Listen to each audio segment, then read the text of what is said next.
Anong kabangagan na naman ba ito mga kababayan? Mahina ba ang kukote nito? Bakit hindi niya naiintindihan ang sarkasm ni VP Inday Sara Duterte mga kababayan? Nung sinabi ni VP Inday Sara Duterte, kahit papano, nagpapasalamat ako kay Ngagba, BBM, na dahil sa pangyayari ay gumanda ang relasyon naming mag-ama at mga magkakapatid mga kababayan. Ang sabi naman ni mga kababayan ni Ngagba, sagot niya, glad I could help. Ayun, nasupalpal ni VP Inday mga kababayan. Sabi ni VP Sara Duterte, hindi mo ba nakuha ang sarcasm? Ngag? Panoorin niyo po ha. I think the sarcasm is lost on him. The sarcasm is lost on him. Hindi na gets in short mga kababayan. Ay, nako. Hindi siguro ako naiintindihan. Talagang hindi.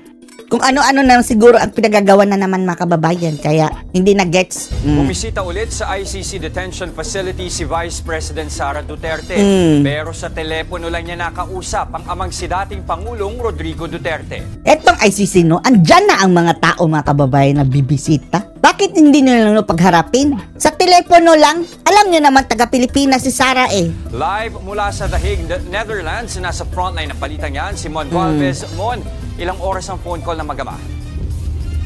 Jess, inaabot ng mahigit kalahating oras yung ni Vice President Sara Duterte sa kanyang amang si dating Pangulong Rodrigo Duterte. Kung hinayaan nyo na lang magkita ang yung mga ama dahil uuwi na si Sara mga kababayan Tapos na ang kanyang trabaho dyan mga kababayan na maglikom ng mga abogado para kay Tatay Digong. Sa kanyang muling pagbisita dito sa ICC detention. At hinahanap na rin siya ng mga bangag dito mga kababayan na Claire Castro na dito yung Pilipinas ay trabaho. As if naman mema lang mga kababayan may masabi lang ang mga bangag. Detention Center sa The Hague, Netherlands.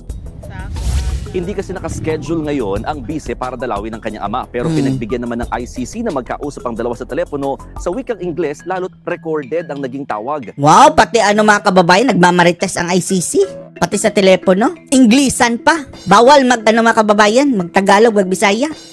Pwede kunin namin ng interpreter si Dan Fernandez. Siya ang mag-i-Ingles, yuter.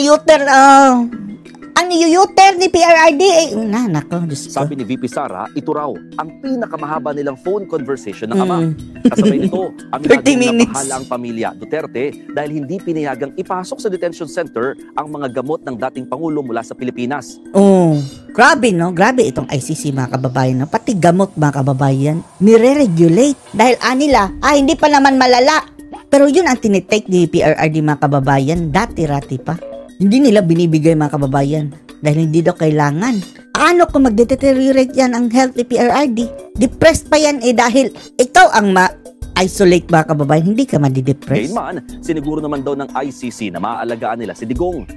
Siguraduhin nyo lang, baka nagsabuatan na kayo dyan. Hindi lang daw sila sanay na nagpapainom dito kaagad-agad ng mga gamot. Paano kung maintenance? Sinabi rin ng bise, nakatakda na siyang bumalik ng Pilipinas matapos maisumite ang mga dokumento na kumpleto sa legal team na depensa sa kanyang ama.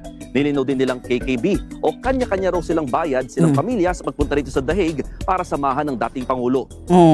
Dahil inintriga mga kababayan, mga animal talaga. Ito pala ano yan? News 5 pala mga kababayan yung nagtanong. Yan ang boses na nagtanong mga kababayan na parang pinapalabas na hampas lupa sina Duterte mga kababayan, sina Sara, sina Pulong, Hanilet, sina Kitty. Dahil gusto talaga nilang malaman mga kababayan sino ang dumagastos sa pagpunta-punta nila dyan sa Netherlands. Ay, sweet. Akala nila mga kababayan walang pera itong sina Sara? Vice President, walang pera?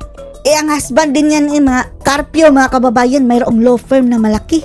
Sina Hanilet, negosyante, pati si Kitty. Mayroon na yung negosyo sarili. Nag-aaral pa lang. Sina Pulong, sina Baste. Wala na bang karapatan, media? Sana sinuplano yung Sara, Hindi raw sila tatanggap na anumang donasyon at kung kakailanganin, magbebenta na lang ng mga gamit para may mapaibayad o may pambayad o panggastos. Tapos bigla na namang magre-react dyan mga kababayan yung kanilang mga kakamping mga bangag. Yan ang purpose ng media mga kababayan. Mag-create sila ng intriga sa mga komento.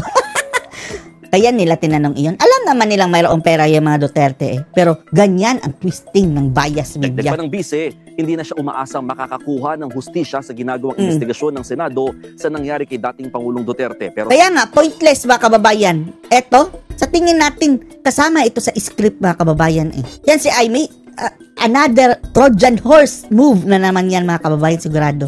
Laglag sa survey pang 14 at going down. At hindi natin naiintindihan itong mga Duterte din vloggers mga kababayan na ilan. Parang, gusto nyo pa si Aimee? Ibalak kayo, basta kami, no, never. Do not befriend a snake mga kababayan. Once an ahas, always an ahas. Tutuklawin at tutuklawin ganyan kahit pa yung nagbait-baitan yan. Bahala siya sa buhay niya, pero huwag kayong magpapadala. Kung totoo man, kumampi na yan, bahala siya. Huwag nyo pa rin iboto mga kababayan. hindi na ito mangyayari pa sa ibang Pilipino.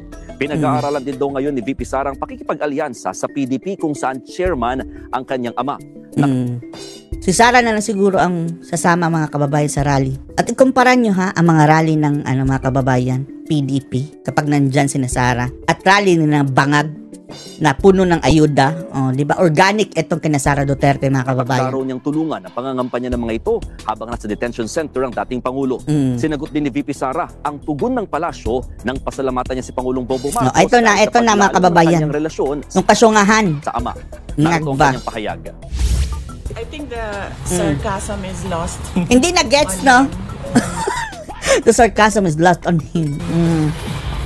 Hindi niya siguro ako naiintindihan. Talaga? Hindi niya siguro naiintindihan na ang Ubob siguro, no?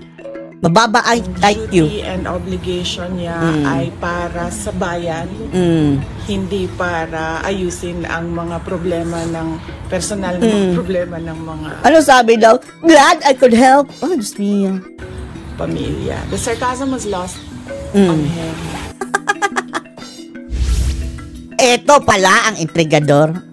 Ito ang nagtanong sino tong ulol na mga kababayan na saan daw na kinukuha ni Sara Duterte ang kanyang pampondo pagpunta-punta dyan sa Netherlands. Ungas! Few hours makalipas ang pagbisita ni Vice President Sara Duterte, dumating naman dito yung nakaschedule talaga ngayong araw na mag-inang sina Hanilet Avancenia at anak na si Veronica Kitty Duterte. At nakipag-usap din sila at nakipag-mingle. Anong pangalan mo, Ungas? Sa mga Pilipinong nandito pa rin, nag-aabang sa labas ng detention center ng ICC.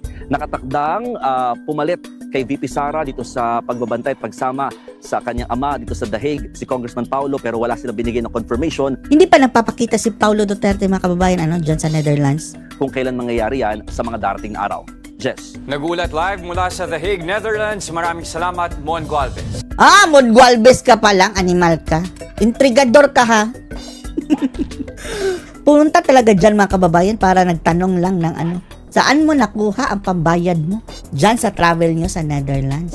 Ikaw, palibhasa mga kababayan, umaasa ito sa libre eh. Kala siguro niya mga kababayan, nagpapalibre din si Sara Duterte at kanyang mga kapamilya, na mag-anak na pumunta dyan sa Netherlands. Ibahin nyo si Sara Duterte at mga Duterte, Ungas. Kaya nagtatanong lang ng intriga. At alam nyo ba? Eto na nga mga kababayan. Noong nagbalita sila sa mga komento mga kababayan, ang sagot na kanilang mga trolls. Mga trolls. Kakampi ng mga bangag. Confidential fund. Galing yan sa confidential fund. Yan ang aming 125 million confidential fund. Hindi matunaman ang mga animal. Ang mga piatos-piatos o ganyan yung mga piatos na yan. Yan talaga ang kanilang purpose mga kababayan. Bakit nila tinanong ang mga bagay na yan? Alam ko yan eh. May nakaamoy kami hindi maganda dyan eh. So anong masasabi niyo dito mga kababayan? Post your comments below.